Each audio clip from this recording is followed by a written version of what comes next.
All right, guys. So recently, as you know, we discussed how Mark Carney and the Liberal Party in Canada ended up destroying, in fact, decimating the Conservatives led by Pierre Poilievre. And remember, Poilievre was leading by about 25 points around 3 months ago. And then as soon as Trump got in the White House and Trump started threatening Canada on a regular basis and Trump launched a trade war against Canada, you saw the polls absolutely flip in a way I've never seen in such a short time frame in modern history. And the Liberals, who've governed for a long time now in Canada, they ended up winning. So Mark Carney's now in there. And it was an epic collapse on the part of the Conservatives. They couldn't get that stench of Trump off them. Well, guess what? Now the same fucking thing is happening in Australia. We just had elections the other day, and the left party ended up winning. So this person here says, as in Canada, Conservatives in Australia had a significant lead when Trump was inaugurated. As in Canada, they've now lost the election, this time in a landslide. As in Canada, the Conservative leader also lost his own seat. It happened to Pierre Poilievre. Now remember, these are parliamentary systems. They're different. And so Pierre Poilievre ended up losing his own seat, and the Trump of Australia ended up losing his seat as well. So in Australia, the Conservatives are blue and the left-wingers are red. And you can see here, the Conservatives had a huge lead, and then boom, it flipped. We also have this. Australian federal election 2025 live results. And this, ladies and gentlemen, is what we call an absolute landslide. This is a bloodbath right here. I'll give you some more. As Dave Weigel said, it happened again. The Labour Party beating the Liberal National Party. Now, understand, I know it's confusing, but in Australia, the Liberal Party, they are the Conservatives. They're called the Liberal Party, and they're the Conservatives. But look at those numbers. This was Pierre Poilievre losing his seat to Bruce Fanjoy, one of the Liberals. Let's go to, here we have a CBC News report on what happened in the Australian election. Let's watch. Estimated 18 million voters have re-elected the ruling Labour Party, and Anthony Albanese has claimed a second term as Prime Minister after a contentious campaign against a Conservative coalition. CBC's Anna Cunningham has the details from London. This has in fact turned into a landslide victory for the ruling Labour centre-left party and Prime Minister Anthony Albanese. He is now staying in power in Australia for a second term, and it's the first federal Australian government to serve a full first term, then increase its majority. And this was not expected. It was a crushing defeat for his Conservative rival. Let's take a listen to what Prime Minister Albanese said at his party headquarters in Sydney. In this time of global uncertainty, Australians have chosen optimism and determination. Australians have chosen to face global challenges the Australian way, looking after each other while building for the future. And Natasha, there is another major element in this vote. I mentioned that crushing defeat for the opposition. Well, what we've seen play out in Australia, similar to what we saw happen with Pierre Poilievre. The main Australian opposition candidate, Peter Dutton, has lost his... As you can see, the Australian Trump looks like a thumb. He looks like a human thumb. Riding. He is the leader of the Liberal Party, which, not to be confused, in Australia, the Liberal Party is the Conservative Party. What happens for him now is unclear, but he was gracious in defeat. This is what he said. Now, we didn't do well enough during this campaign. That much is obvious tonight, and I accept full responsibility for that. Earlier on, I called the Prime Minister to congratulate him on his success tonight. It's an historic occasion for the Labor Party, and we recognise that. I congratulated the Prime Minister and wished he and Jody and Nathan all the very best. And I said to the Prime Minister that his mum would be incredibly proud of his achievement tonight, and he should be very proud of what he's achieved. Can I just pause here to point out that so many other countries are just better than us? They're just better than us. Now we're in this place in the U.S. where, I don't know about you guys, but I get the sense that moving forward, seemingly any Republican that loses, there's a decent chance that they will deny the results of the election and lie about it and say, actually, I won. Because Trump set that precedent, and now every incentive is there for every Republican because they see, oh, this is how you win. You act like Trump.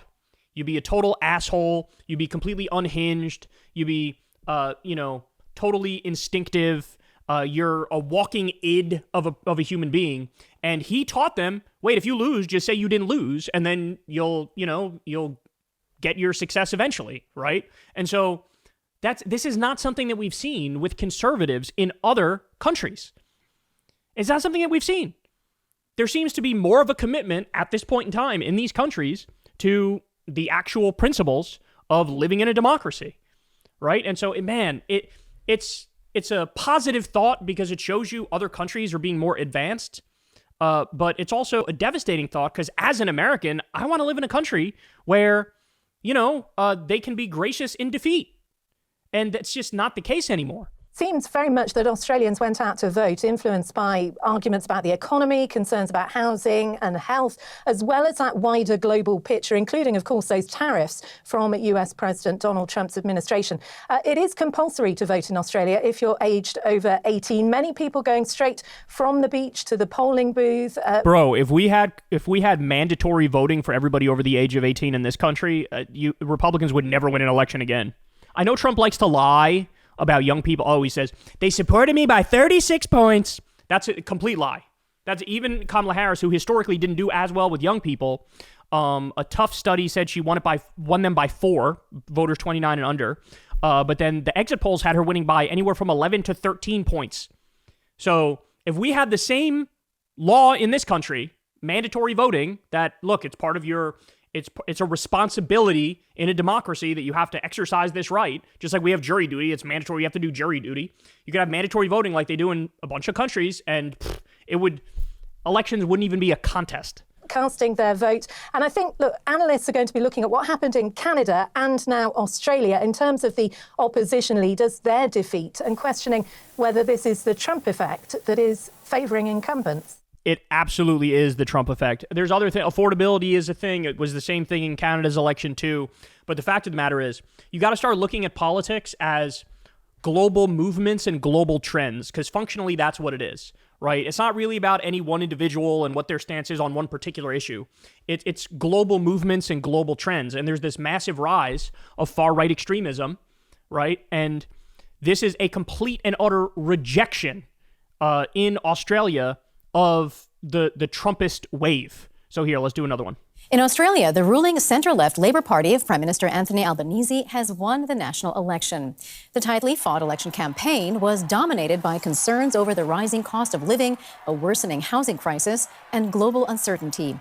And I should also point out the rising cost of living, usually you'd have an incumbent party would get knocked on that, right? Because you're responsible for this crisis. That's how people view it. But again, the idea of these countries having their own Trump was so terrifying to them that they were like, no, we're going to stay with the left-wingers. Albanese is the first prime minister to win consecutive parliamentary elections in more than 20 years. Albanese thanked Australians as he claimed victory at the Labor Party's headquarters in Sydney. Today, the Australian people have voted for Australian values, for fairness, aspiration and opportunity for all. I do have to point out, though, that because the right are so insane, like straight up, just totally unhinged psychopaths, totally incompetent, totally contradictory, fascist, they're like every negative descriptor you can come up with, they're that. Because of that, you have to realize that this is like a temporary reprieve, right? Like if these left-wing parties can't deliver, then there will be a time where perhaps even crazier people on the right will rise up and they will win. So what left-wing parties around the world need to realize is standard neoliberal bullshit and incrementalism and tweaks around the edges, that's not going to work anymore. You need a big, bold vision. You need to deliver on the promises of social democracy. Make sure you deliver higher wages for people. Make sure you give them more paid time off. Make sure you do a massive jobs program. Like, you have to deliver. And look, I'm not kidding when I say if left-wing parties start to deliver, then you could see a generation of nothing but left-wing victories. I mean, again, think about it in the context of the U.S. After the stock market crash and the Great Depression, FDR won 4 terms. This is before we had term limits. He won 4 terms because when he got in power, he actually fucking delivered. And they were like, fuck the Republicans. And by the way, what you ended up seeing is Republicans had to start acting more like Democrats. to have any chance whatsoever. I remember the FDR versus Wendell Willkie campaign. Wendell Willkie was his Republican opponent one of those years. Wendell Willkie was out there trying to sound just like FDR because FDR had dominated politics by actually delivering and forcing the Republicans to move in favor of welfare statism, of a New Deal. You had to support the New Deal or you would be destroyed because the country loved the New Deal and it was overwhelming. And so if left-wingers and liberals can deliver, then you could look at a generation of nothing but left-wing and liberal victories, right? But you actually have to do it. You actually have to do it. For the strength to show courage in adversity and kindness to those in need. There was a time in the past where I would have scoffed at the idea of talking about something like kindness, right? Because it almost sounds like a politician is saying something without saying anything. Like, oh, really? You support kindness? Everybody supports kindness. What the fuck are you talking about? These days, I don't think like that. Because it actually is the case that the right-wingers don't like kindness. They are against kindness. They hate kindness. And so for a politician to be like, we're pro-kindness, it actually kind of matters, doesn't it? It actually kind of matters. This is the Trump effect, where things I used to take for granted, just like having basic human decency among a person, I used to overlook that in this. I don't care if you're a good person individually. I care about what you're going to do. That's how I used to view it. Now, no, I think both things matter now. I think you actually have to be a good person individually and have decency and deliver. So, I mean, so many things have changed as a direct result of Trump's lunacy. Well, meanwhile, Australia's opposition leader Peter Dutton not only lost the election, but also his own seat. Here's what he had to say during his concession speech. Now, we didn't do well enough during this campaign. That much is obvious tonight, and I accept full responsibility for that. Earlier on, I called the Prime Minister to congratulate him on his success tonight. It's an historic occasion for the Labor Party, and we recognise that. Man, it's happened in Australia. It's happened in Canada. Assuming we have free and fair elections, it'll probably happen here in 2026. But it's no guarantee, right? Like, Democrats have to actually do the work. They have to fight back, and they have to deliver when they get in power. And I'm just so thankful that people in Canada and people in Australia are they're just way more reasonable than Americans here. A quarter of Americans are straight up in a fucking cult now. It's a fascist cult. And so thank God there's some shreds of hope coming from around the world. Hopefully we can keep this wave going. But I want the wave to be not only because Trump is so horrible and so terrible that everybody runs away from him, but also because I want the left and liberals to deliver. We have to deliver.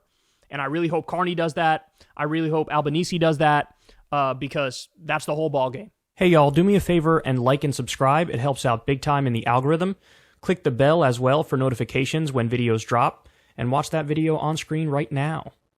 You know you want to.